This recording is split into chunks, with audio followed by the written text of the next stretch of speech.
Equation of parabola. Calculus में सबसे ज़्यादा क्वेश्चन जिस पैराबोलिक शेप के आते हैं वो ऐसी होती है, ओपनिंग अपवर्ड्स। और इस पैराबोला की इक्वेशन होती है x square is equal to 4ay। जहन में नहीं आ रही? हालांकि आपने बहुत बार देखी है। देखें, अगर a की वैल्यू 1/4 हो तो 4 और 4 कैंसिल हो जाएंगे, पीछे बचेगा x square is equal to y. और अगर साइड चेंज करके देखें तो y is equal to x square. अब इस इक्वेशन की सेंस आपको समझ आ रही होगी। नेक्स्ट, पैराबोला के फेस ओपनिंग डाउनवर्ड्स वाली शेप देख लें। इसकी इक्वेशन क्या होगी? X square is equal to -4ay। अगर पैराबोला का फेस ओपनिंग राइटवर्ड्स हो तो इसकी इक्वेशन होगी y square is equal to 4ax। अब हम पैराबोला के फेस ओपनिंग लेफ्टवर्ड्स वाली शेप देखें। इसकी इक्वेशन बनेगी y square is equal to -4ax। अब इनमें से किसी भी इक्वेशन की डेरिवेशन समझ लें तो बाकी भी सब उसी तरह डिराइव होती हैं। हम इस मोस्ट फेमस फेस ओपनिंग राइटवर्ड्स वाले पैराबोला को देखते हैं। सबसे पहले पैराबोला की डेफिनेशन रिवाइज कर लें। Set of points in a plane which are equidistance from a fixed point and a fixed line. ये हम फिक्स्ड पॉइंट ले लेते हैं और ये फिक्स्ड लाइन, तो इनके रिलेटेड पैराबोला ऐसा बनेगा। फिक्स लाइन को पैराबोला का डायरेक्ट्रिक्स और फिक्स पॉइंट को फोकस कहेंगे। एक ऐसी लाइन जो फोकस में से भी गुजरे और डायरेक्ट्रिक्स के परपेंडिकुलर हो तो ऐसी लाइन को एक्सिस कहते हैं। और ये पॉइंट जिस पे पैराबोला इस एक्सिस को इंटरसेप्ट कर रहा है इसे वर्टेक्स कहते हैं। अब इसकी इक्वेशन ड्राइव करनी है तो पैराबोला की एक्स और वाई एक्सिस भी लेनी है। सिंपल रहने के लिए हम इसी एक्सिस को एक्स एक्सिस ले लेते हैं, जबकि ओरिजिन ओ वर्टेक्स पे है तो ये वाई एक्सिस आएगी। अब फोकस पॉइंट को एफ कह दें और डायरेक्ट्रिक्स को एल, और वर्टेक्स ओ और फोकस एफ के बीच में डिस्टेंस को हम ए कह देते हैं, और ये एक पॉजिटिव कांस्टेंट है। अब इस पैराबोला की इक्वेशन फाइंड करने के लिए हम इस पे एक पॉइंट पी लेते हैं और इसके कोऑर्डिनेट्स एक्स और वाई।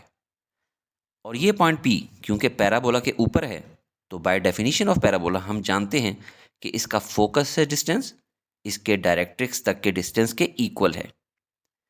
इस पॉइंट को हम नाम डी दे देते हैं। तो फिर हम लिख सकते हैं distance from P to F is equal to distance from P to D. और किसी भी दो पॉइंट्स के बीच डिस्टेंस फॉर्मूला हम जानते हैं एक्स कोऑर्डिनेट्स के डिफरेंस का स्क्वायर प्लस वाई कोऑर्डिनेट्स के डिफरेंस का स्क्वायर, और ये सब का सब अंडर द रूट। अब हमने अपने तीनों पॉइंट्स डी, पी और एफ के कोऑर्डिनेट्स पूरे करने हैं। पी के मालूम हैं, फोकल पॉइंट का अलोंग एक्स एक्सिस तो ए है, अलोंग वाई एक्सिस 0। अब पॉइंट डी के कोऑर्डिनेट्स लिखें। हम जानते हैं कि वर्टेक्स से फोकस तक का डिस्टेंस और वर्टेक्स से डायरेक्ट्रिक्स तक का डिस्टेंस इक्वल होता है, तो ये डिस्टेंस भी ए होगा। लिहाजा डायरेक्ट्रिक्स लाइन की इक्वेशन होगी x is equal to negative ए।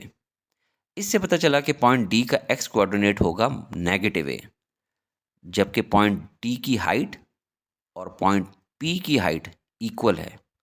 लिहाजा इसका सेकंड कोऑर्डिनेट होगा y।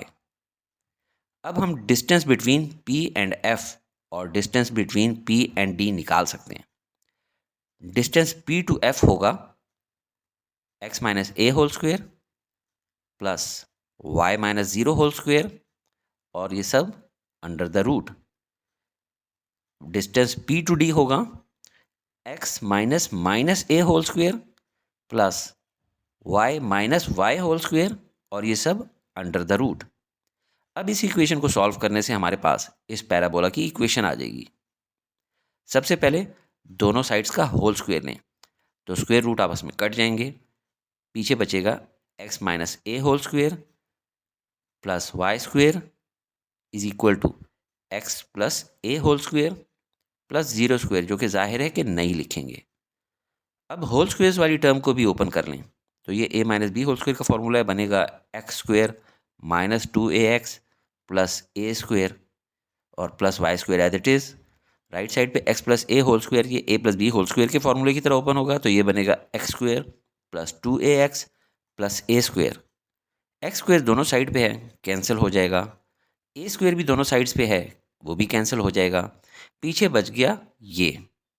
अब -2ax को दूसरी साइड पे ले जाएंगे तो +2ax और +2ax बन जाएगा 4ax। तो ये हमारी इक्वेशन आ जाएगी इस टाइप के पैराबोला की। एक बार जब कॉन्सेप्ट क्लियर हो गया तो अब आप पैराबोला की किसी भी शेप के मुताबिक उसकी इक्वेशन खुद निकाल सकते हैं।